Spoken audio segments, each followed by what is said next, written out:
আলহামদুলিল্লাহ, আল্লাহ রাব্বুল আলামিনের দরবারে কালেমাত ও শুকরিয়া আদায় করে যে আল্লাহ রাব্বুল আলামিন আজ থেকে 54 বছর আগে 1971 সালের 16 ডিসেম্বর আমাদেরকে একটি লাল সবুজের পতাকা দান করেছেন, আমাদেরকে একটি ভূখণ্ড দিয়েছেন, আমাদেরকে একটি মানচিত্র দিয়েছেন।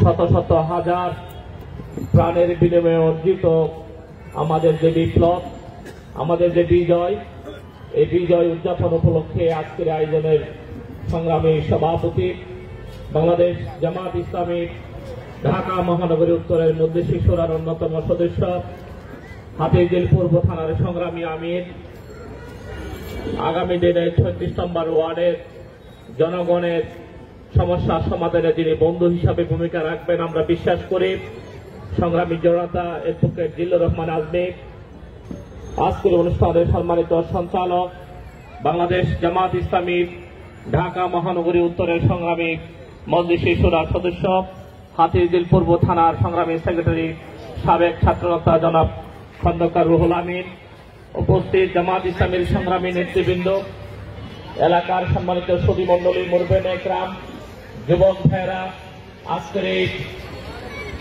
প্রদর্শনী অনুষ্ঠানের আগত ভাই এবং বোনেরা, আসসালামু আলাইকুম ওয়া রাহমাতুল্লাহ। আজকে থেকে 54 বছর আগে আমরা একটি লাল সবুজের পতাকা পেয়েছিলাম। আজকে থেকে 54 বছর আগে আমরা একটি মানচিত্র পেয়েছিলাম। যখন আমরা 54 বছর পরে আজকে বিজয় দিবস উদযাপন করছি, তখন আমাদের পার্শ্ববর্তী রাষ্ট্রের যিনি প্রধানমন্ত্রী, আজকে তিনি একটি সোশ্যাল মিডিয়ায় তিনি একটি পোস্ট দিয়েছেন, সেখানে তিনি বাংলাদেশের স্বাধীনতার কথা তিনি অস্বীকার করেছেন। তিনি 1971 সালের 16 ডিসেম্বরের বিজয়টাকে সেখানে পাকিস্তানের সাথে ভারতের একটি যুদ্ধ বলে তিনি অবহিত করেছেন। সেই যুদ্ধে ভারত বিজয়ী হয়েছে এবং ভারতের বিজয়ী সৈন্যদেরকে তিনি অভিনন্দন জানিয়েছেন। আমাদের কুরবানি, আমাদের রক্ত, আমাদের পতাকা, আমাদের মানচিত্র তিনি আজকে অস্বীকার করেছেন। আজকের এই বিজয় দিবসের এই প্রদর্শনী অনুষ্ঠানে আমি শুরুতে আমরা তীব্র নিন্দা জানাচ্ছি। 1971 সালের পূর্বে 54, 47, 45, 64 এই বিভিন্ন ধাপে ধাপে ভারতের ভূমিকা সম্পর্কে এদেশের সচেতন মহল সবাই অবহিত।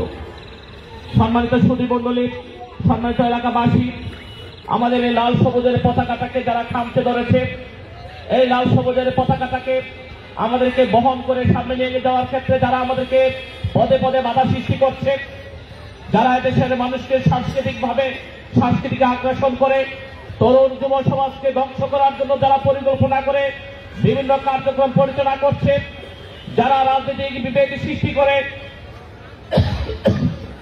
এদেশের মানুষকে শোষণ করার জন্য, শাসন করার জন্য বিভিন্ন পরিকল্পনা বিভিন্ন সময় বিভিন্ন রাজনৈতিক দলের নেতৃবৃন্দের মাধ্যমে এদেশে উপস্থাপন করছে।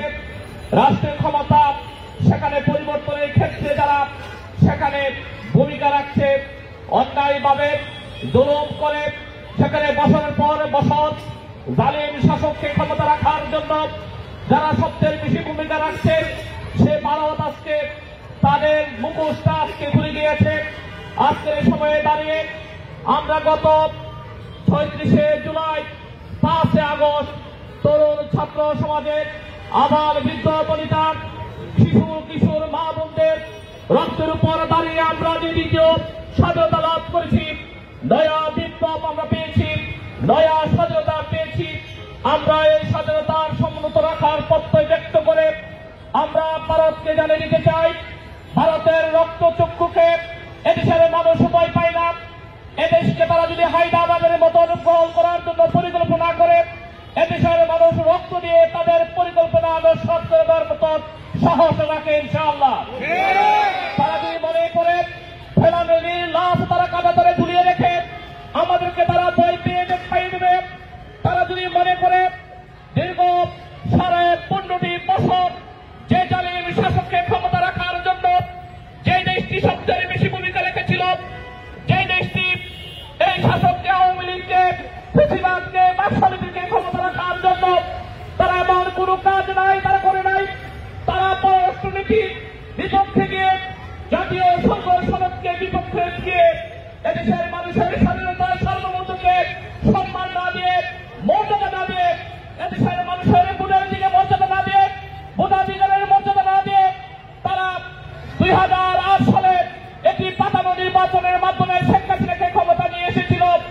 হাসিনাকে ক্ষমতা আনার পরে প্রথমে তারা পিলখানা হত্যাকাণ্ডের মধ্য দিয়ে বাংলাদেশের 57 জন সেনা অফিসারকে হত্যার মধ্য দিয়ে তারা আমাদের প্রতিরক্ষা ব্যবস্থাকে তারা ভেঙে চুরমার করে দিয়েছিল, তারা আমাদের বিজয়কে ধ্বংস করে দিয়েছিল। এরপরে তারা বাংলাদেশের স্বাধীনতা সার্বভৌমত্বের রক্ষা কবচ ইসলাম যারা বুকে ধারণ করে দেশে কাজ করে রাজনীতি করে এদেশের স্বাধীনতা সার্বভৌমত্ব রক্ষার জন্য তাদের পক্ষে সেই জামাত ইসলামের নেতৃবৃন্দের উপর তারা দ্বিতীয়ত আঘাত করে সেখানে জামাত ইসলামের নেতা শহীদ মাওলানা মতিউর রহমান নিজামী, শহীদ আল্লামা দেলোয়ার হোসেন সাইদি, শহীদ আলী হাসান মোহাম্মদ মুজাহিদ, শহীদ কামরুজ্জামান, শহীদ আব্দুল কাদের মোল্লা, শহীদ মীর কাসেম আলী এবং কারাগারে তারা আমাদের নেতৃবৃন্দকে হত্যা করে শহীদ অধ্যাপক গোলাম আজম, শহীদ মাওলানা আব্দুল সালাম, শহীদ মাওলানা আবুল কালাম মোহাম্মদ ইউসুফ সহ জামাতের 11 জন শীর্ষ নেতাকে তারা কারাগারে হত্যা করে দীর্ঘ সারা 15 বছর জামাতের নেতৃবৃন্দ খোলা মনে এখানে দাঁড়িয়ে আপনাদের সামনে আমরা কথা বলতে পারি নাই। আমাদের এলাকায় আমাদের কেন্দ্রীয় অফিস অবস্থিত, এলাকার মানুষের সাথে আমাদের হৃদয়টা জড়িত, এলাকার মানুষগুলো আমাদের আত্মার আত্মীয়। আমরা আপনাদের পাশে আমরা দাঁড়াতে পারি নাই, আমরা মসজিদে গিয়ে নামাজ পড়তে পারি নাই, আমাদেরকে মসজিদে গেলে মসজিদ থেকে ধরে নিয়ে যাওয়া হয়েছে।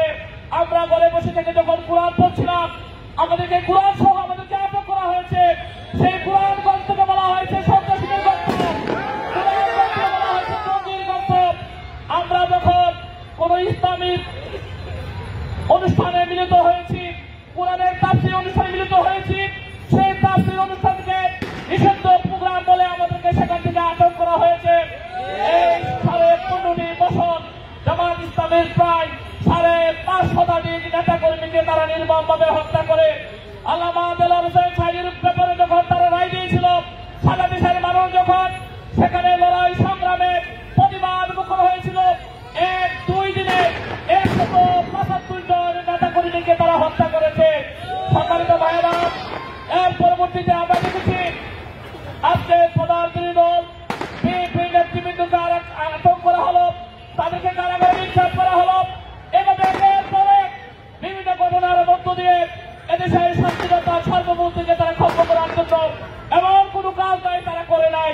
14 সালে নির্বাচনে তারা বিরাপুরের একটি নির্বাচন সেখানে সংগঠিত করেছে ভারতের সহযোগিতায়। 18 সালে তারা রাতের আধারে নির্বাচন করে তারা পার পেয়েছিল।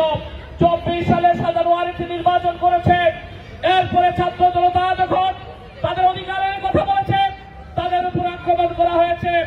এই নয়া বিপ্লবে প্রায় 1.5 সহস্রাধিক ছাত্র জনতা জীবন দিয়েছে। প্রায় 30-40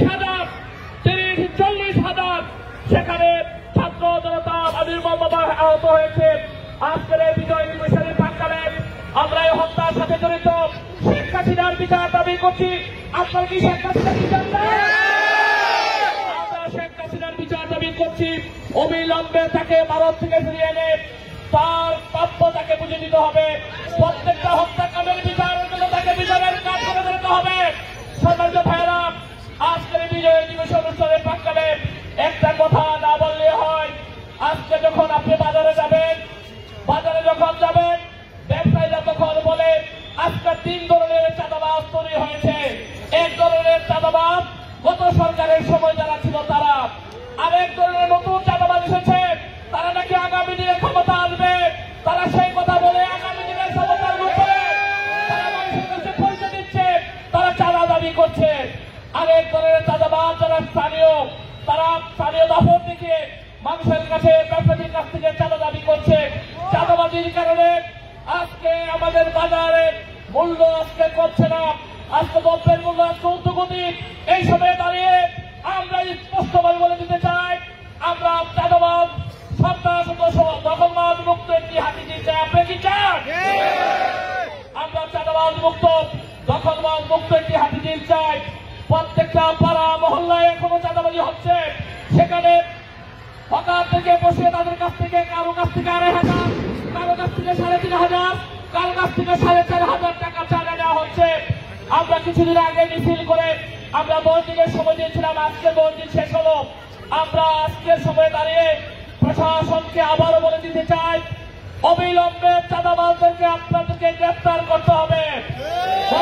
এই এলাকায় 15.5 বছর যারা মানুষ মানুষের উপর নির্যাতন করেছে, নিপীড়ন করেছে, তাদেরকে অবিলম্বে গ্রেপ্তার করতে হবে। আমরা জেনেছি এলাকার আওয়ামী সন্ত্রাসীরা ঘুরে বেড়াচ্ছে। আমরা যেখানে আওয়ামী সন্ত্রাসী পাবেন, যেখানে মার্শাল পাবেন, যেখানে চাঁদাবাজ পাবেন, যেখানে দখলবাজ পাবেন, সেখানে প্রতিরোধ করে তুলতে হবে। আমি প্রশাসনকে অনুরোধ করব, আপনারা আইন শৃঙ্খলা আমাদেরকে হাতে তুলে নিতে বাধ্য করবেন না।